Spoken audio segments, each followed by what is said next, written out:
为帮重病的妈妈凑手术费，16岁的我辍学去工厂做零活。可无论我做的多精细，验收员总是挑刺，做成这样也好意思交工，扣300。而当其他人捧着粗糙不堪的成品交工时，他却笑眯眯的。算了，姐算你合格。我哭着问他为什么针对我，他不屑一笑。就凭我负责验收，我想针对谁针对谁，不服你来做我上司啊，没那个本事就憋着。为了妈妈，我只能忍气吞声。可就在妈妈要交手术费那天，他又一次恶意扣了我2000块。因为这2000块，我永远失去了妈妈。我咬紧牙关，带着报复的决心，拼命奋斗了10年。后来，我成了大企的项目经理，一句话就能决定小厂的生死。公司选合作方时，一个新创业的年轻人递来履历，我的手指掠过他家庭成员栏里母亲的名字，轻笑着把文件还给他。你没有被选中，你最终入围的3份合作方履历摆在我面前。秘书的声音有些兴奋，今年居然有一个新开的工厂来竞选，太有勇气了。业内人都知道，一个还没立住脚的新工厂，一旦被我拒绝，将会永无出头之日。任何注重品质的公司都不会和被我拒过的厂子合作，所以往年来竞选的，往往都是已经打出口碑的老牌企业。所有参与决议的人都好奇拿起这个新厂负责人的履历，难怪这么有勇气，的确很优秀。看他送来的样品成色也很好。林总，今年是不是要杀出一匹黑马了？还用问？谁不知道林总一向给年轻人机会？我看着他履历表里家庭成员那一栏母亲的名字，王秀娟刻薄的嘴脸再次浮现在眼前。记忆中，她一次次摆弄着我交上去的成品，用鼻孔瞪着我。做成这样也好意思交工，脑子里天天光想着勾引男人了吧？这个月扣你500，奖金全部取消。我哭着哀求王姨，求求您别扣我的钱了，我妈妈需要做手术，我真的很缺钱。滚滚滚！谁让你做的不认真？你妈就算死了也是你害的。这时，另一个男同事来交工，王姨，你看我笨手笨脚的，做的实在。王秀娟看着他交来的粗糙不堪的成品，堆起笑脸，难为你这小伙子了，做成这样就不错了。放心，有一罩着你，一算你合格。他一边说，一边斜眼瞥着我。我不可置信地看着王秀娟，为什么她做成这样都可以合格，我的却要扣钱？王秀娟得意洋洋地晃着脑袋，就凭这里我说了算。怎么了？我想让谁合格谁就合格，想扣谁的钱就扣谁的钱。你不服可以来做我领导啊，我保证对你卑躬屈膝。委屈的泪水流了满脸。王姨，我是哪得罪您了吗？如果我哪做错了，我向您道歉，只求您别再扣我钱了。王秀娟不耐烦地挥手，别给我废话了，耽误我下班。你要是不服可以辞职啊，我逼你在这上班了。再废话，我扣你1000，信不信？他脱下套袖狠狠甩在我脸上，哼着歌走了。我看着他傲慢的背影，不敢再说一句话。初中学历能找到这样一份工作不容易，如果真辞职了，万一找不到工作，就1分钱都赚不到了。想到病床上的妈妈，我忍下一切，每天埋头做工，直到妈妈手术前1天，我只差2000元就能凑齐手术费了。那一天正是发薪日，我默默在心里计算，按王秀娟以往的态度，她会扣我500至800元，我的工资有3000元，怎么扣都是够的。接过工资的那一刻，我的手激动地颤抖，可我数了又数，却只有1000块。王姨，我的工资不对。怎么不对？扣你2000，剩的不就是1000？你又故意给我找茬是不是？滚滚滚！这么多人等着领工资呢，别耽误别人。我震惊地看着他，扣2000，为什么要扣我这么多？以前每次不是只扣几百块？王秀娟不耐烦地翻起白眼。为什么？为什么？你一天天哪来那么多为什么？每次发工资就你事儿比，别人怎么不说？因为你每次只扣我的钱。那我为什么只扣你？反思一下你自己。我一把抓起他桌子上的零件，我反思什么？您自己看看，我做的和别人做的哪个更精细？我手上的几个零件，除了我自己做的，其他的个个粗糙不堪。王秀娟眼睛一瞪，你故意和我叫板是吧？看来给你发1000太给你脸了，既然不想要就拿回来。小郑记上，林慧这个月的工资全扣。我慌忙按住小郑的手，不要，求你们别扣我的钱了，我妈妈明天手术，我还差2000手术费。王秀娟冷眼看着我，那就滚去好好做工，明天不够就下个月做手术，多等1天你妈会死啊！这么缺钱还不好好干，活该！要么赶紧给我滚，要么把这1000也拿回来。还在队伍后面的人也纷纷附和，赶紧滚行不行？别耽误我们领工资。我颓然地离开队伍，含泪打给妈妈，妈妈对不起，我没赚够手术费，恐怕得下个月才能给您做手术了。妈妈柔声安慰我，没事慧，妈最近感觉好多了，不用做手术也没事，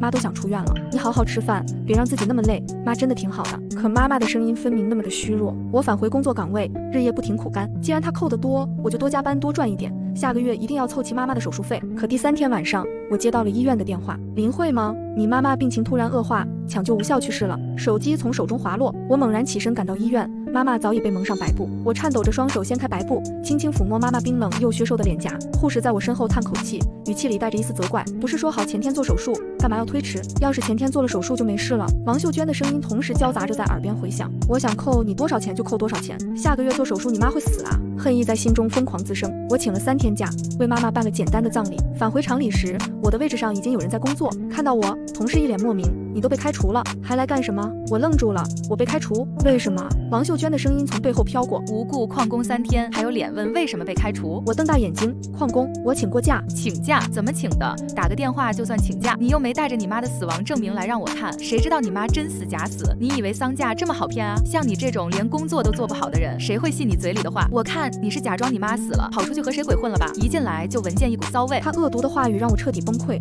我狠狠推了他一把。我妈妈就是被你害死的，是你无故克扣我的钱，害我妈妈没钱做手术。如果不是你，我妈妈就不会死。王秀娟，你这个恶魔，你不怕遭报应吗？王秀娟被我激怒，死死揪住我的头发，甩了我2耳光。你他妈咒谁呢？无故克扣？好啊，当着这么多人呢，让大家说句公道话，我王秀娟是无故扣钱的人吗？同事们争相开口，你少污蔑王姨，王姨对大家多好，就是哪怕做工再差，王姨也睁一只眼闭一只眼过去了。世界上再没有比王姨更好的人了。扣钱可笑，我干3年了，怎么一次没被扣过？还不是你太垃圾了，我被他们推出了厂房。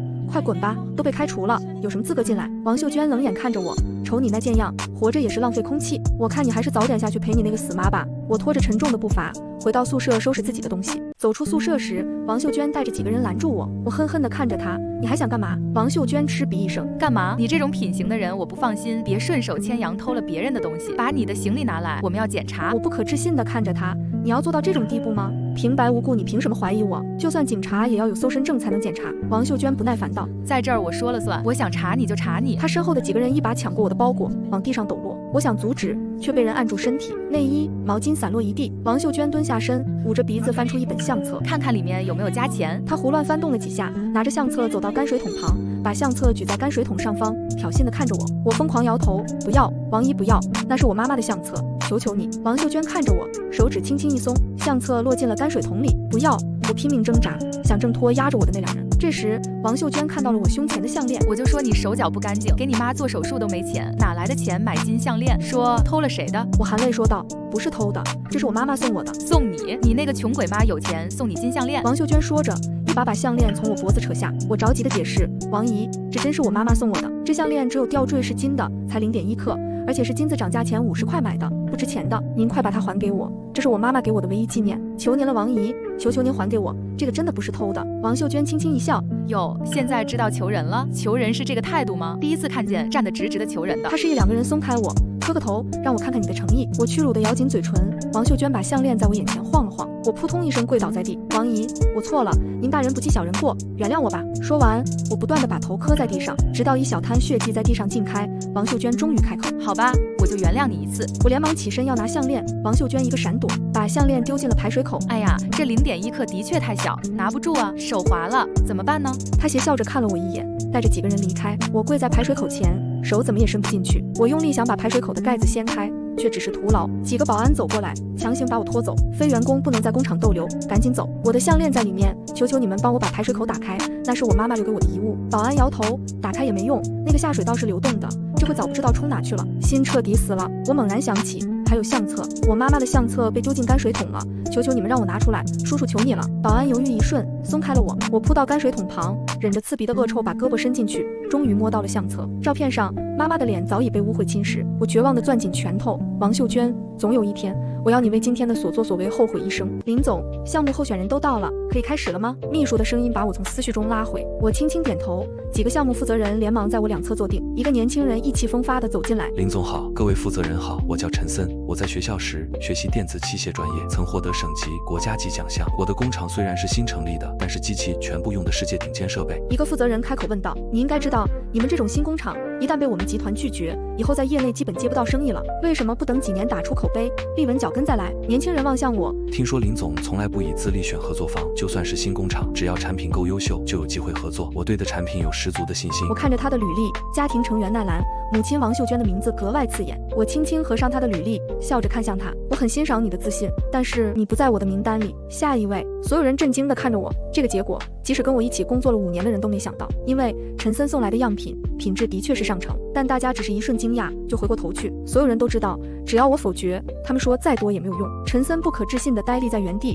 为什么？我抬头看向他，因为我对你工厂生产的零件的品质存疑。陈森涨红着脸辩解，我生产的东西品质没有任何问题，我们不仅设备是顶级的，我还请了我妈做工厂的质检员，她特别优秀，有35年的经验，业内都知道她的火眼金睛，任何工厂都找不出像她一样厉害的质检员，所以我们生产的零件有双重保证。我笑着起身走过去拍了拍他的肩膀，轻声说，就是因为有他，我对你们生产的产品才完全不信任。陈森愣住，眼神复杂的看着我。我继续道，你对你妈妈的工作能力，怕是有什么误解。随后我高声对门外叫道，刘秘书，下一位。陈森带着疑惑的神情，失魂落魄的离开。几个项目负责人叹了口气，眼神满是怜惜。可当年那个无助的我，甚至连一丝联系都不曾拥有过，一边到处打工，一边自学读书，才终于考上了大学，最终一路摸爬滚打，不知吃了多少苦，才走到今天。转天，我刚到公司楼下，就被王秀娟拦住，她上下打量我一番，不可置信道，真的是你？你是 H 集团的林经理？我点头，这位女士有什么事吗？王秀娟局促地搓了搓双手，脸上浮出虚假的笑。林慧啊，当年你还小，有些事你不明白，姨对你要求严格也是为了你好。你看看你今天果然出息了不是？你可能对姨的好意有误会。我冷笑着甩开她的手，误会，故意扣我钱，间接导致我妈妈去世，把我妈妈的相册丢进泔水桶，把她留给我的项链丢进排水口，你管这些叫误会？王秀娟见我提起这些往事，知道我已不再是那个任她两句话就能轻易打发的小女孩了，她终于艰难开口，挤出一句对不起。姨当年也是年轻气盛，不，姨可能是更年期提前了。林慧，姨做错了，你别和姨计较了，行吗？陈森厂子生产的那些零件真的都很好，姨用人格担保，你就给她一次机会吧。不笑了，你的人格怕是没什么说服力。王姨，请听我交上去的产品好不好？你说了算。刘金，陈森生产的零件好不好？是我说了算，我们已经选好合作方了。陈森出局了。我转身要走，王秀娟一把拉住我，她赤红着双眼，声音仿佛从牙缝挤出，林慧，我都给你道歉了，你还是不肯松口是吧？你说吧，到底要怎样才算完？我轻声道，王姨，产品不合格就是不合格，我也没办法。王秀娟冲着我的背影歇斯底里大喊，林慧，你别后悔。我回到办公室后，王秀娟坐在我公司楼下嘶声接底的哭嚎，什么狗屁 H 集团，他们的项目负责人林总假公济私，我儿子厂里生产的零件那么好，他却因为和我的个人恩怨把我儿子否决了。你们都知道的，我儿子这种新工厂被 H 集团拒了，等于以后都起不来了，他这是毁了我儿子一生啊！王秀娟的哀嚎很快就引来一众人围观，不少人举着手机拍摄起来。看到镜头，王秀娟哭得更带劲了。有路人好奇问道，你说林总假公济私，难道你和他有什么私人恩怨吗？王秀娟抹着眼泪，一副受害者的模样。10年前，他在我工作的工厂打工，我负责验收。他记恨我当年扣过他的钱，现在就为难我儿子。可是扣他钱能怪我吗？我也是个打工的，他做的产品不合格，我只能扣钱啊。没想到他居然对我说，曾经他做的产品品质我说了算，如今我儿子的产品他说了算。大家来评评理，林慧这种人有什么资格当项目负责人？这不是把公司项目当儿戏吗？1小时后，王秀娟指责我因公报复的视频冲上热搜，有网友提出质疑，不能只听他一面之词吧。H 集团的林总这几年口碑很好，也帮扶过很多新兴工厂。对啊，合作没被选中很正常，他凭什么说别人是假公济私？但很快，王秀娟找了一批当年工厂做工的工人，联合发视频为他作证。王一工作尽职尽责，对我们都很好。他当年确实扣了林慧的钱，因为他做的实在太差，林慧的人品一直不好，我们都被他蒙蔽了。他当初假装自己妈死了，放工出去玩，被开除后，他还想顺手牵羊道歉，幸好王一堵拦了。他现在就是在公报私仇。林慧这种人，什么缺德事都干得出来。有了证人证言，所有人都一边倒的信了王秀娟的话。我所有平台账号的私信瞬间被网友的谩骂填满，看着光鲜亮丽，没想到是个贼，真恶心。为了旷工不惜逗自己妈妈死，你是人吗？垃圾！人家王秀娟是好心教你做人，你居然利用手里这点权力想害他儿子一生。公司的网页也满是愤怒网友的留言，要求公司开除我，重新选择项目合作方。公司领导找我谈话，林慧，公司一向信任你，这些年你的表现我们也看在眼里，但是这次的事你确实要给公司一个解释，也给大众一个交代。陈森送的样品我们也看了，确实不错，按你以前的行事作风，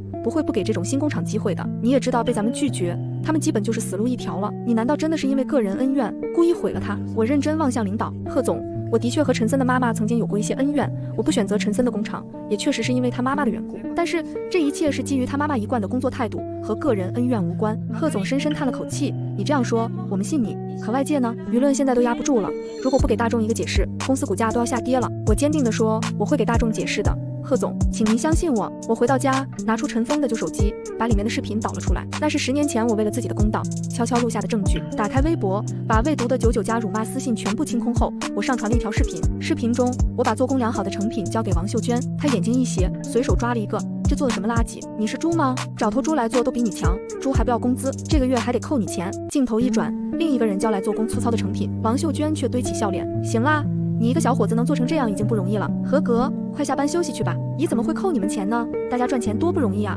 我给这个视频配了博文，我之所以淘汰陈森的工厂，是因为他工厂负责质检的人就是他妈妈王秀娟，也就是视频里这个人。王秀娟一贯是怎么工作的，大家可以了解一下。紧接着我又发了一条博文，放出了当年妈妈需要缴纳手术费的单据，以及王秀娟扣我2000元的凭据。王秀娟口口声声说我为了旷工咒自己妈妈去世，事实上我妈妈确实去世了，就因为他无端扣了我2000元，导致我没有凑齐妈妈的手术费，耽误了治疗。最后我放出了当年我离开宿舍时，王秀娟带人堵住我，毁我相册，抢我项链的监控。那是我赚钱后又去找了工厂的保安，我给他们包了大红包，苦苦哀求后，他们帮我调出来的。视频里，王秀娟居高临下的逼我磕头，却依然故意把我的项链丢进下水口，一幕幕往事清晰展现在所有网友面前。我发出了最后一条微博，一条灵魂拷问：这样的质检员检验出的产品，换你们敢合作吗？随着我手上证据的披露，网友的怒火彻底被点燃了。我靠，什么玩意？故意把人家妈妈的相册丢进泔水桶，抢别人项链还逼别人磕头认错。王秀娟，你是人吗？关键人家头都磕破了，他又把项链扔了，怎么有这么贱的人？做工精致的扣钱，做工粗糙的合格，这种质检员检验的东西，的确没人敢要。靠，就算林慧公报私仇我都能理解了，太他妈招人恨了，我都想打死他。楼上搞清楚，林慧也没公报私仇啊，人家有理有据，就是消灭他儿子的工厂才是为大众好，不然多少劣质产品要流入市场了。与此同时，陈森的工厂遭到大批网友抵制，原本和他有点交情的一个合作方也和他解约了，公司的员工接连辞职，说不想有一天被他妈刁难，被扣了钱还得下跪磕头。所有人都坚信有其母必有其子，表示陈森无论以后做什么都不敢信任他。陈森的工厂彻底停工，房东也来要解除租房协议，回收场地。一天我在咖啡店时，陈森出现在我面前，不过半个月时间，他的眼神已经黯然无光，整个人颓废不堪，他声音有些哽咽。林总，您放心，我不是来求您合作的，我是来向您道歉的。网上那些视频我都看了，您说的对，原来我根本不了解我妈。我爸去世的早，我妈一个人把我养大，她年年拿优秀员工奖，我一直以她为荣。她总说她是最好的检验员，我也一直坚信这一点，所以创业后第一时间让她来做我的后盾。我没想到她在工作中居然那么刻薄，那么对不起，我知道这个道歉无法挽回任何，也无法弥补任何，但我只是想对您说对不起。我摇头，该道歉的人不是你，而且就像你说的，就算你妈妈亲自来道歉，也挽回不了任何。陈森用力点头，眼泪落在桌子上。我知道，说实话，看了那个视频，我再也无法面对他了。视频里的他让我厌恶，我的工厂已经彻底关了，我决定出国了，希望离开这里，我能闯出自己的一片天。林总，也祝您一切都好。陈森把一个礼盒递给我，起身离开。我打开，看到一条金灿灿的项链。转天，王秀娟再次出现在我面前，她满眼是泪，嗓子沙哑的哀求我：林慧，你错了，你现在真的知道错了，你原谅姨好吗？我儿子他不认我了，他还要出国，你帮一行吗？姨就这一个儿子，不能没有他。林慧，我知道你公司项目你说了算，你就和他合作吧，这样他就走不了了。当初扣你的钱是我不对，我都给你拿来了，一分不少，你看看。我轻轻推开他，项目已经选定合作人选了，不会再变更了。至于你儿子认不认你，是他的决定，和别人无关。王秀娟崩溃大喊：林慧，你怎么这么狠心？我都给你道歉了，你还想怎样？你明知道你拒绝会害我儿子一生，要不是你让他走投无路，他也不会出国，你就这么狠，要毁了一个无辜的年轻人吗？我的眼眶瞬间红了，一把揪起王秀娟的衣领。道歉有什么用？现在给我这些钱有什么用？能换回我妈妈的命吗？能找回那条被你丢进下水道的项链吗？甚至连被你弄污的相册都挽救不了。王秀娟，毁了你儿子一生的人是你，不是我。如果不是你当初作恶多端，你儿子怎么会不认你？怎么会对你失望？王秀娟嚎啕道：我儿子本来不知道是你放出了那些视频，你居然悄悄拍视频，你好毒的算计。我冷笑出声，自己敢做，还怕别人拍下来？王秀娟，你别忘了这些视频为什么会被放出来？这视频在我手里10年了，我没放出来。陈森来竞争项目，我认出了他，我照样没放出来。是你求我不成就在我公司楼下撒泼，试图颠倒黑白毁了我才放了出来。你记住，导致视频流露的人是你，不是我；导致你儿子识破你真面目的人是你，不是我。王秀娟，如果我手里没这个视频，那天你在我公司楼下的大闹，早就再一次毁了我了。你确实也是抱着彻底毁了我的目的去闹的，不是吗？我不过是自保，你有什么脸说我算计？很快有路人围了过来，大家认出王秀娟，愤怒上前：你怎么有脸来找人家的？笑死！还说别人害你，你自己做的恶心是一件不提，你害别人妈妈没钱做手术去世了，现在你儿子不认你，这叫天道好轮回。王秀娟狼狈的离开，回家后她再三阻止，陈森还是头也不回的出国了。王秀娟被街坊邻居唾弃，亲戚也没人和她来往，就连出门买菜都是别人轻蔑的目光。她每天郁郁寡欢，终于生病了。住院后，她打电话给陈森，以为陈森会看在他生病的份上心软，可陈森挂断电话后直接换了号码，医院通知他交后续的治疗费，但是家里的钱因为陈森工厂倒闭早已赔过，房子也已经抵押出去，掏不出钱的他最终被强制出院。1个月后，邻居闻到恶臭报警，警察撬开门，看到王秀娟已经病死在家里多日了，她手里还紧紧握着手机，屏幕上是陈森早已不用的号码。警察想办法联系到了陈森，他只说了一句：我不方便回国，尸体你们处理吧。最终，王秀娟被火化后，骨灰被集中处理。听到这个消息，我内心毫无波澜，这种烂人本就不配留一丝骨灰在这土地上。我买了束花，来到妈妈的墓前，妈妈，当初害你的那个贱人死了。手机铃声响起，刘秘书打来电话：林总，新项目的合作方资料全都收集好了。我应道：我1小时后准时到达。挂断电话，我在妈妈墓前又站了很久。春风拂过，墓碑上的照片里，妈妈的笑容依然那么温柔。我蹲下身，用手指轻轻擦拭着照片上的灰尘。妈，你知道吗？这10年我无数次梦到你，梦里你还在病床上，还在安慰我说没事，可每次醒来，枕头上都是眼泪。我从包里拿出那条陈森送的项链，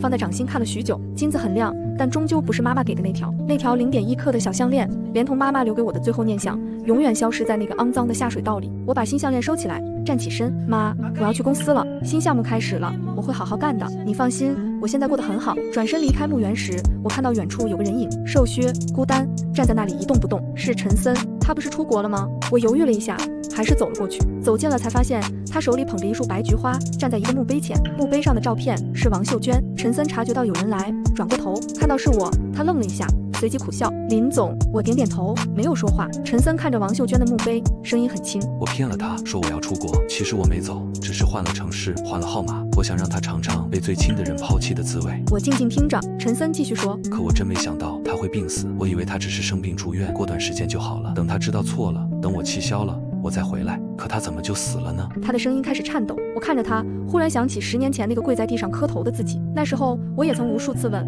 妈妈怎么就死了呢？陈森蹲下身，把花放在墓碑前。林总，你说我是不是做错了？我想了想，轻声说，你没错，她对你来说是母亲，对别人来说是恶魔，你只是看到了她的另一面。陈森沉默了很久，久到我以为他不会说话了，他才开口。我知道他做错了事，罪有应得，可他还是我妈，他一个人把我拉扯大，省吃俭用供我上学。小时候我发烧，他背着我走10里路去医院。我考上大学，他高兴地哭了3天。他在我面前从来都是最好的妈妈。他抬起头看我，眼眶红了。林总，你说人为什么可以有2副面孔？我回答不上来。我想起王秀娟在工厂里的嘴脸，也想起她刚才哀求我时的样子。恶人也有软肋，魔鬼也有母爱，可那又怎样？他对我做的事永远无法改变。我转身准备离开，走了几步又停下来。陈森，他抬起头，你妈留给你的是母爱，你好好记住那一面就够了。至于他怎么对别人的，那是他欠的债，债还完了，人也走了。陈森怔怔地看着我，我继续说，我不原谅他，永远不会。但你不一样，你可以恨他，也可以想他，那是你的事。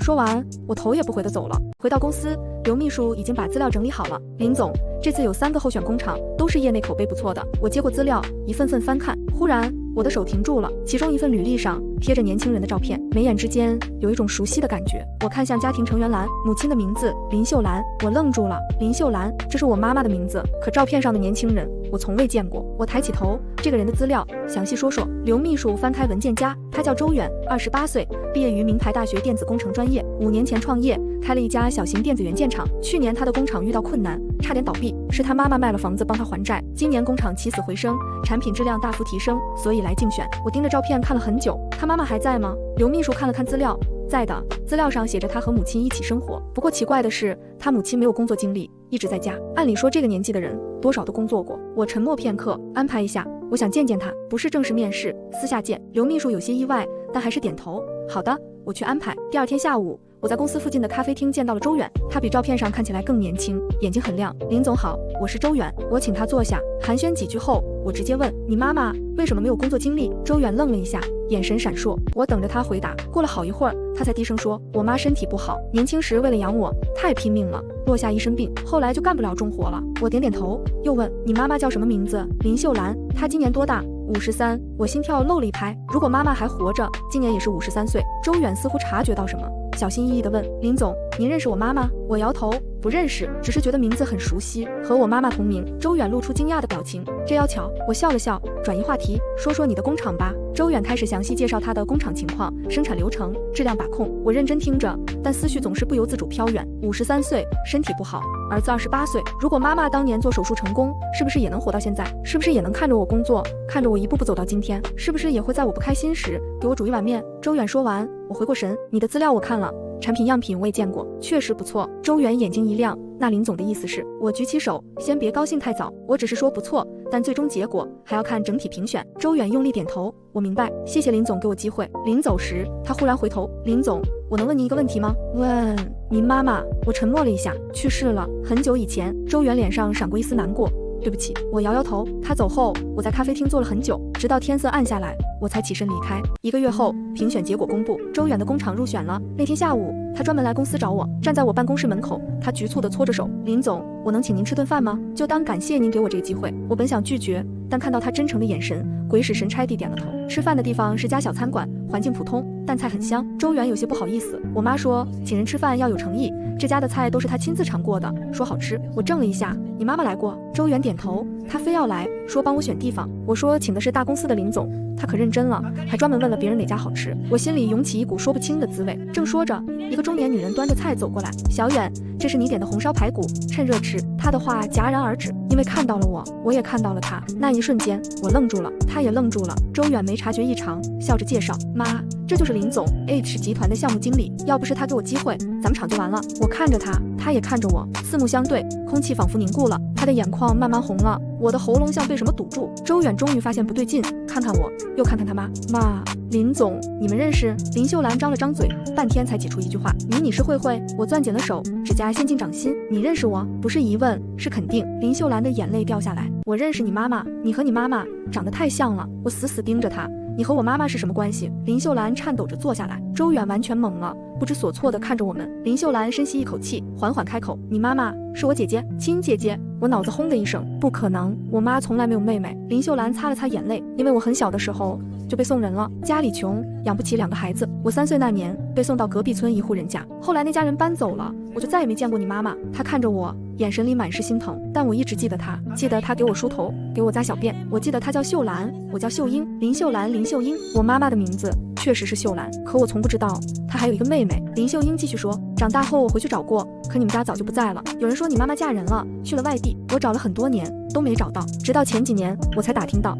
她已经不在了。她的声音哽咽了。周远终于听明白，震惊地看着我，林总，你是我表姐？我说不出话。林秀英颤抖着伸出手，想拉我的手，孩子，这些年你是怎么过来的？我下意识躲开了，她愣住了，我的手在发抖，脑子里闪过无数画面，妈妈在病床上虚弱的笑容，王秀娟得意洋洋的脸，工资条上刺眼的1000块，医院走廊里刺眼的白炽灯，妈妈被蒙上白布的那一刻，我往后退了一步，对不起，我需要静一静。说完，我转身就跑，身后传来林秀英的哭声，慧慧，慧慧，你别走。我在街上走了很久，不知道去哪，也不想停下来。天黑了，路灯亮了，街上人来人往，热闹得很，可我觉得自己像被扔进了一个真空的世界，没有声音，没有温度，什么都没有。不知走了多久，我停下来，抬头一看，是墓园。妈妈，我又来了。我走到妈妈墓前，蹲下来，妈，我今天见到了一个人，她说她叫林秀英，说是你妹妹。妈，是真的吗？夜风吹过，墓碑冰凉，照片上的妈妈依然笑着。我坐了很久，直到腿麻了才站起来。手机响了，陌生号码，我接起来，那边传来林秀英沙哑的声音，慧慧，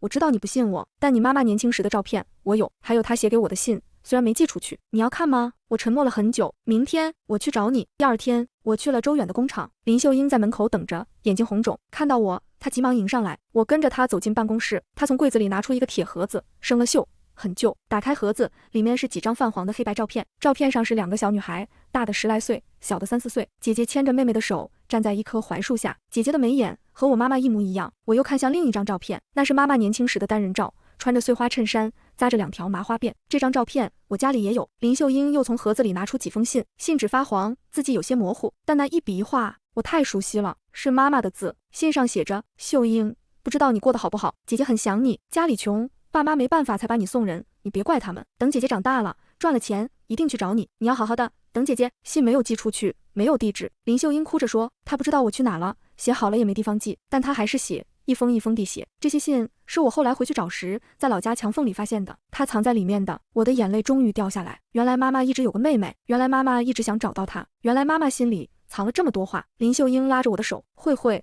我知道你受了很多苦，是姨妈不好，没早点找到你们，要是早点找到你妈妈，也许……她说不下去了。我握着那些信很久很久，最后我把信收好，我想把这些信带给妈妈看看。林秀英连连点头，好，好。我转身要走，她又叫住我，慧慧。我回头，她红着眼眶，以后能叫我一声姨妈吗？我看着她的眼睛，那双眼睛里有妈妈年轻时的影子。我点点头，姨妈。她扑过来抱住我，哭得像个孩子。那天之后，我和林秀英的关系慢慢走近，她给我做了很多好吃的，都是妈妈以前做过的菜，红烧肉、糖醋排骨、西红柿鸡蛋面，味道一模一样。吃着吃着，眼泪就掉进碗里。周远在旁边傻乎乎的笑，姐，我妈做饭好吃吧？我点点头。林秀英看着我吃，眼眶也红红的。你妈妈小时候就爱吃我做的饭，那时候她才10来岁，就开始学着做饭给我吃。我那时候小，不懂事，老嚷嚷着饿，她就想方设法给我弄吃的。我听着，心里又酸又暖。原来妈妈也有过童年，也有过妹妹。原来她不只是我的妈妈，也是别人的姐姐。日子一天天过去，工作照常进行，项目稳步推进，周远的工厂越做越好，成了我们的长期合作方。林秀英经常来公司给我送饭，同事们一开始好奇，后来都习惯了。林总，你姨妈又来了。林总，你姨妈今天做了什么好吃的？时间是最好的药，那些伤口虽然还在，但已经不再流血了。1年后，清明，我买了花，去了墓园，林秀英也来了。她站在妈妈墓前，看着照片上的姐姐，眼泪止不住的流。姐，我来看你了，对不起，来晚了。你放心，慧慧很好，以后我替你照顾她。我站在一旁，看着这一幕，心里忽然很平静。妈妈，你看到没有？你的妹妹来找你了，她很好，我也很好。风吹过来，带着青草和泥土的气息。我蹲下来，把花放在墓前，然后从包里拿出一样东西，那条陈森送的项链，还有一封信，信上写着：妈，我找到了姨妈，她很像你，做的菜也像你，你放心，我们都会好好的，你在那边也要好好的。我把信和项链一起埋进土里，站起身，看着妈妈的墓碑，照片上的妈妈依然笑着，我也笑了。妈，我走了，下次再来看你。转身离开时，林秀英追上我，慧慧。我停下，她犹豫了一下，问：那个王秀娟？我沉默片刻，死了。林秀英叹了口气，她儿子呢？我想了想，那天在墓园见到陈森后，我再也没见过他。听说他真的出国了，去了很远的地方，也许他也想重新开始吧，不知道。林秀英握住我的手，慧慧，过去的事就让它过去吧，你还有以后。我看着他的眼睛，点点头，我知道。半年后，我升职了，成了集团最年轻的副总。庆功宴上，大家都来敬酒，林秀英也来了，穿着新买的衣服，紧张的不行。慧慧，姨妈这身行吗？我笑了，好看。周远在旁边起哄，妈，你这是来相亲啊？林秀英打了他一下，胡说什么？宴会上，林秀英坐在角落里，一直看着我，眼神里有骄傲，有心酸，有心疼。我走过去，在她旁边坐下。姨妈，你怎么不吃？她擦擦眼角，没事，姨妈就是高兴。你妈妈要是能看到你今天这样，得多高兴啊！我握住她的手，她能看到，她一直在看着我。林秀英点点头，眼泪又掉下来，但这次是笑着掉的。宴会结束后，我送她回家，路过一个路口时，我忽然看到一个人影，瘦削孤单，站在路灯下，是陈森。他好像也看到我了，隔着一条马路，我们对视了几秒，然后他转身消失在夜色里。我站在原地看了很久。林秀英轻声问：是他？我点点头。要过去看看吗？我摇摇头，不用了，各走各的路吧。车子重新启动，驶向夜色深处。又过了1年，清明，我照例去墓园，这次只有我一个人。林秀英身体不好，在家休息。我站在妈妈墓前，看着照片。妈，我又升职了，现在管着更大的项目。姨妈身体不太好，不过还好。周远那小子找了个女朋友，准备结婚了。你如果有机会看到，肯定高兴。风吹过来，带着花香。我蹲下来清理墓前的杂草，忽然我看到墓碑前放着一样东西，很小很旧，是一张照片。照片上是一个年轻女人抱着一个小女孩，女人笑得很温柔，小女孩扎着2个小辫子。照片背面用歪歪扭扭的字体写着：林慧，对不起，没有署名。我拿着照片看了很久，然后把它收起来，放进包里，站起身，看着妈妈的墓碑。妈，你看，有人来跟你道歉了。风吹过，仿佛有谁在轻声叹息。我笑了笑，转身离开。走出墓园大门时，天放晴了，阳光穿过云层，洒在地上。我抬头看了看天，妈，你在那边过得还好吗？我这边挺好的，真的挺好的。